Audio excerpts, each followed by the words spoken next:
अस्सलामुअलैकुम, welcome back to my YouTube channel. और video start करने से पहले मेरे चैनल को ज़रूर लाइक शेयर एंड सब्सक्राइब कर दीजिएगा और बेल आइकन को भी ज़रूर हिट कर दीजिएगा ताकि मेरे आने वाली हर वीडियो आप लोगों को मिलती रहे। और आज का हमारा जो टॉपिक है वो है डिग्रीज अटेस्टेशन। बेसिकली आज ये टॉपिक मैंने क्यों चूज़ किया है स्टडीज़ से हट के, क्योंकि आजकल ये बहुत ज़्यादा ज़रूरी हो गया है कि आपने अपनी डिग्री से टेस्ट करवानी है। आपने यूनिवर्सिटीज़ में एडमिशन लेना है तो भी डिग्री अटेस्टेशन मस्ट है। आपने बाहर स्कॉलरशिप मिल गया है, बाहर जाना है तो भी मस्ट है। आपको बाहर जॉब मिल गई है तो भी ज़रूरी है। तो इसलिए आई थिंक इस पर एक वीडियो होनी चाहिए। सबसे पहला जो हमारे पास स्टेप आता है डिग्रीज टेस्ट करवाने में वो है अपना बोर्ड।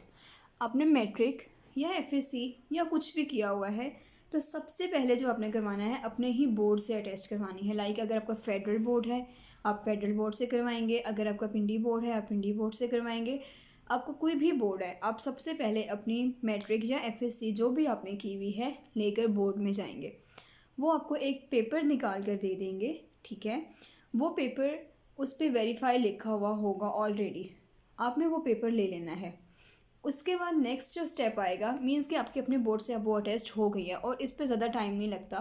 फेडरल बोर्ड जाएंगे, आपने वहाँ पर जाकर सबसे पहले बस उनको अपनी इन्फॉर्मेशन देनी है और वो आपको फ़ौरन से पेपर निकाल कर दे देंगे। तो अपने बोर्ड से कोई भी टाइम नहीं लगता डिग्री अटेस्ट करवाने में, फ़ौरन से हो जाता है, वहाँ से वो पेपर निकाल कर दे देते हैं। और कुछ बोर्ड्स आपको पेपर नहीं देते, वो आपको सील्ड इन्वेलप दे देते हैं। तो वो ही सील्ड इन्वेलप आपने लेकर आगे फर्दर जाना होता है आईबीसीसी। वो सील्ड इन्वेलप आपने ओपन नहीं करना, ठीक है। नेक्स्ट जो प्रोसेस आता है वो होता है आईबीसीसी, ठीक है। आईबीसीसी में बहुत ज़्यादा टाइम लग जाता है। वो इसलिए लग जाता है क्योंकि वो एक मंथ बाद की डेट भी देते हैं और मॉर्निंग एंड इवनिंग का भी बीच में सिनेरियो आ जाता है, तो इस वजह से भी टाइम ज़्यादा लग जाता है। इसके लिए आपने क्या करना है, सबसे पहले कि आपने डेट ले लेनी है। आपने सबसे पहले करना है कि आप आईबीसीसी अटेस्टेशन पर जाओगे, ठीक है। आईबीसीसी अटेस्टेशन पर जब हम जाएंगे तो उसके बाद हमारे पास जो ऑप्शन आता है वो है लॉग इन एंड रजिस्टर, ठीक है। अगर आपने ऑलरेडी रजिस्टर नहीं किया हुआ ख़ुद को तो आप लोग अपनी सारी डिटेल्स इसमें एंटर करेंगे और ख़ुद रजिस्टर करेंगे ख़ुद को, ठीक। जब हम रजिस्टर पर जाएंगे तो हमारे पास ये सब कुछ आएगा। आपने अपना फ़र्स्ट नेम, लास्ट नेम और जो जो भी इनको रिक्वायर्ड है वो सब कुछ आप लोग एंटर करेंगे, ठीक है। एंटर करने के बाद आपके पास क्या आ जाता है, अपना जेंडर, अपना email address, user name, CNIC के थ्रू करना है तो सीएनआईसी नंबर, देन पासवर्ड अपना एंटर करेंगे और उसके बाद गेट रजिस्टर पर क्लिक कर देंगे। जब आपका रजिस्टर हो जाएगा उसके बाद आपने लॉगिन करना है, ठीक है। लॉगिन के लिए आप यहाँ पर क्लिक करेंगे एंड देन इसको लॉगिन कर लेंगे, ठीक है। ड्यूरिंग रजिस्ट्रेशन हमने जो अपना ईमेल एड्रेस एंटर किया था वो, या फिर यूज़र नेम जो एंटर किया था वो एंटर करेंगे यहाँ पर, और जो हमने पासवर्ड सेट किया था वो पासवर्ड सेट कर देंगे, यहाँ पर एंटर कर देंगे। देन ये लॉगिन हो जाएगा, ठीक है। अच्छा, तो जब हमने लॉगिन कर लिया इसके बाद हमने सबसे पहले अपनी प्रोफाइल जनरेट करनी है। प्रोफाइल बनाने के बाद हम लोग जाएंगे माई एप्लीकेशन पर। अपनी एप्लीकेशन में जो जो उन्होंने हमसे पूछा है वो सब कुछ हम लोग एंटर करेंगे। उसके बाद हमारे पास एक ऑप्शन आएगा, जब हम नेक्स्ट नेक्स्ट करते जाएंगे सब कुछ एंटर करते जाएंगे। और करना हमने ध्यान से है क्योंकि जब हम लोग एप्लीकेशन जनरेट कर लेते हैं तो उसके बाद ये एडिट नहीं होती है, ठीक है। और जब हम स्टेप बाय स्टेप करते जाएंगे हमारे पास एक बीच में सेकेंड लास्ट पर आई थिंक ऑप्शन आता है कि थ्रू वॉक इन करनी है या थ्रू करियर करनी है, ठीक है। तो मैं आपको दोनों का बता देती हूँ कि वॉक इन में क्या है और करियर में क्या है। सबसे पहले अगर आप वॉक इन पर करते हैं तो आपको डेट इतनी जल्दी नहीं मिलेगी, ठीक है। लाइक अगर आप आज कर रहे हैं तो 10, 15, 20 इतने दिन बाद की ही डेट मिलेगी आपको, अपॉइंटमेंट तक की मिलेगी। कुछ चीज़ें हैं जो बीच में मैं आपको बताना चाहती हूँ कि डेट्स में क्या है कि अगर आप किसी भी दिन की आपको डेट मिल रही है उसमें आपकी मॉर्निंग एंड इवनिंग शिफ्ट दो टाइमिंग्स आती हैं। अगर आपको मॉर्निंग में मिल जाती है डेट, ठीक है, मॉर्निंग मीन्स कि 8:30 से लेकर 12:30 तक है आई थिंक सो। अगर आपको ये टाइमिंग मिलती है तो आप सुबह सबमिट करवाओगे और शाम को आपको डिग्री टेस्ट होकर मिल जाएगी आईबीसीसी से, ठीक है। लेकिन अगर आपको शाम की टाइमिंग मिल रही है तो वो आपको नेक्स्ट डे मिलेगी डिग्री आपकी, ठीक है। और दूसरी चीज़ हमारी क्या है कि अगर हम फ्राइडे की टाइमिंग्स ले रहे हैं, फ्राइडे मॉर्निंग में मिलेगी, अगर आपको अपॉइंटमेंट तो शाम तक आपको डिग्री मिल जाएगी। लेकिन अगर फ्राइडे इवनिंग की अपॉइंटमेंट मिलेगी आपको 1:30 टू 3:30 की टाइमिंग में, तो आपको डिग्री मंडे को मिलेगी, क्योंकि सैटरडे एंड संडे इनका ऑफ होता है। ठीक है, मेन चीज़ तो ये थी बतानी आप लोगों को, क्योंकि कुछ लोगों को आइडिया नहीं होता टाइमिंग्स का भी। फिर इसके बाद हमारे पास जो आ जाता है IBCC करियर के थ्रू।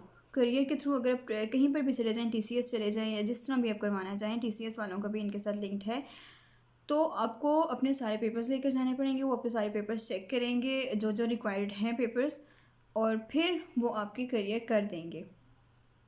और करियर के थ्रू भी आपको 20 to 25 डेज़ लग जाते हैं। तो वॉक इन में भी यही है और करियर में भी डेट्स अप्रॉक्सीमेटली इक्वल ही मिलती है, क्योंकि वापस आने में करियर में भी टाइम लगेगा, 20 से 25 दिन इसमें भी लग जाएंगे, और आपको वॉक इन में भी डेट लेने में इतना टाइम लग जाएगा। ठीक है, और अगर आप लोगों को ऐसा कुछ इशू है कि आप लोग खुद नहीं जा सकते हो, तो आपने क्या करना है, जब अपनी एप्लीकेशन फिल करनी है तो उसमें एक ऑप्शन आता है सेल्फ का और दूसरा आता है ऑथराइज़ करने का। अगर आप किसी और को ये अथॉरिटी दे दो तो पहले तो ये चीज़ मैं क्लियर कर दूँ कि अथॉरिटी भी आप सिर्फ ब्लड रिलेशंस को ही दे सकते हो, ब्लड रिलेशन के अलावा और कोई भी नहीं करवा सकता आपकी टेस्ट। और अगर आप अपने हस्बैंड की करवा रहे हैं तो वाइफ करवा सकती है, वाइफ की करवा रहे हैं तो हस्बैंड करवा सकता है। अदर देन डैट आप सिर्फ ब्लड रिलेशन को ही दे सकते हैं।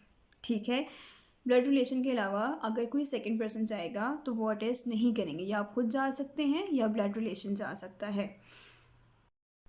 और फिर आपने क्या करना है, IBCC जाना है, जो भी आपकी डेट आपको अपॉइंटमेंट मिल गई है उस पर जाके आपने डिग्री दे देनी है। अगर मॉर्निंग की टाइमिंग है तो आपको आप डिग्री से टेस्ट करवाने के लिए दे देंगे जो जो पेपर्स रिक्वायर्ड हैं, और शाम तक आपको मिल जाएगी। और अगर शाम की टाइमिंग मिली है तो शाम को जाके दें तो आपको नेक्स्ट डे मिल जाएगी।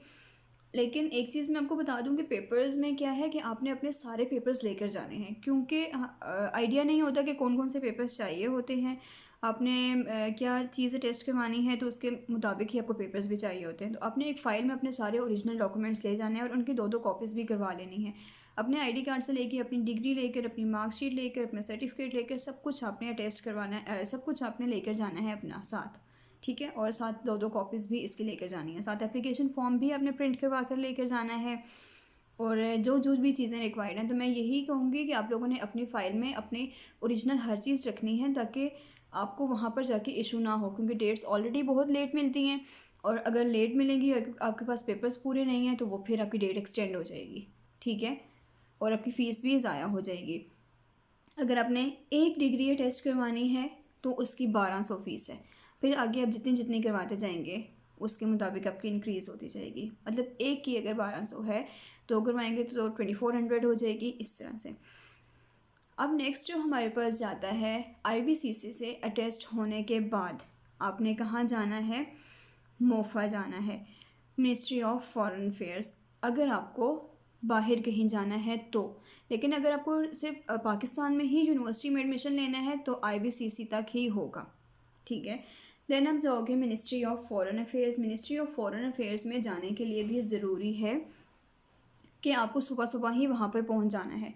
ठीक है, उनके लिए हमें कोई अपॉइंटमेंट नहीं लेनी, कुछ भी नहीं करना, बस सुबह बहुत जल्दी, क्योंकि वहाँ पर बहुत ही ज़्यादा लंबी लाइन होती है, तो आपको सुबह जल्दी वहाँ पर जाना है। और अगर मैं ये ऑप्शन भी रखूँगी साथ के, अगर किसी ने करवानी है फैमिली में से, आपके किसी भाई ने करवानी है, तो आप ऐसे कर सकते हैं कि अपने सिस्टर या मदर को साथ ले जाएं, क्योंकि लेडीज़ की लाइन थोड़ी सी शॉर्ट होती है और उनका जल्दी हो जाता है, क्योंकि लाइन बहुत शॉर्ट होती है, लेकिन बॉयज़ की लाइन बहुत ज़्यादा लंबी होती है।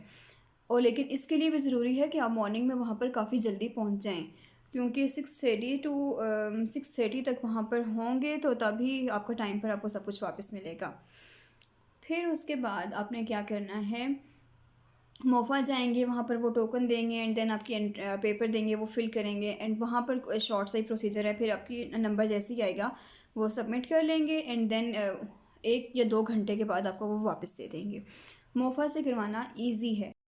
फिर आपने जाना है उसके बाद, मोफा के बाद एम्बेसी में जाना है। जिस भी कंट्री में आपने जाना है, लाइक आपने अगर दुबई जाना है तो अब UAE एम्बेसी जाएंगे, और आपको जो भी कंट्री आप अपनी एम्बेसी में जाएंगे, एम्बेसी में अपने पेपर्स लेकर जाएंगे जो भी अटेस्ट करवाने वाले हैं।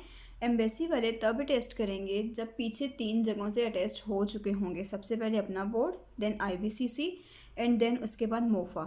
अगर ये तीनों जगह अटेस्ट कर चुकी होंगी तो एम्बेसी वाले फिर अटेस्ट करेंगे और एम्बेसी जाएंगे। एम्बेसी जाकर वहाँ पर फ़ौरन एम्बेसी के लिए भी अपॉइंटमेंट लेने की कोई ज़रूरत नहीं होती, बस टाइमिंग्स का ही होता है कि 2 से पहले पहले वहाँ पर पहुँचना मस्ट है, उसके बाद एम्बेसी वाले अटेस्ट नहीं करते। तो आपने जाना है और आपने अपने सारे डॉक्यूमेंट्स लेकर जाना है, उनको दिखाने हैं और वो फ़ौरन से ही आपको टेस्ट कर कर दे देते हैं। इसके लिए भी कोई लंबा प्रोसीजर नहीं है कि आपने मॉर्निंग या इवनिंग के बस आप जाएंगे और वो फ़ौरन से अटेस्ट करके आपको वापस दे देंगे। तो ये था हमारा सारा प्रोसीजर। ठीक है, आई होप कि आप लोगों को समझ भी आ गई होगी, और अगर फिर भी कोई भी कन्फ्यूजन हो तो आप लोग मुझे कमेंट सेक्शन में ज़रूर बताएं, मैं ज़रूर गाइड भी करूँगी। और मैं यही बोलूँगी कि अगर आपने आईबीसीसी से करवानी है तो आप जल्दी ही डेट ले लें। बेशक अभी अपने बोर्ड से नहीं भी हुई हुई है तो आप आईबीसीसी की अपॉइंटमेंट ले लें, क्योंकि आईबीसीसी मेन है, यहाँ पर टाइम लग जाता है। ठीक है, और बाकी अपॉइंटमेंट लेने की कोई ज़रूरत नहीं होती है, आपने जाना है और फ़ौरन से हो जाएगी, लेकिन आईबीसीसी टाइम लेगा। अच्छा, एक पॉइंट और भी है यहाँ पर कि अगर आपने मैट्रिक के बाद कुछ डिप्लोमा किया है तो वो आपका as it is same IBCC से ही अटेस्ट होगा। लेकिन अगर आपने कोई हायर एजुकेशन की डिग्री है आपके पास, यूनिवर्सिटी से आपने पढ़ के ली है, तो वो आपकी एचईसी से अटेस्ट होगी, आईबीसीसी से नहीं होगी। ठीक है, हायर एजुकेशन कमीशन से आपकी अटेस्ट होगी। तो ये वीडियो यहीं पर ही एंड करते हैं, और प्लीज़ मेरे चैनल को ज़रूर लाइक शेयर एंड सब्सक्राइब कर दीजिएगा, बेल आइकन को भी ज़रूर हिट कर दीजिएगा ताकि मेरे आने वाली हर वीडियो आप लोगों को मिलती रहे। Thank you so much and अल्लाह हाफिज़।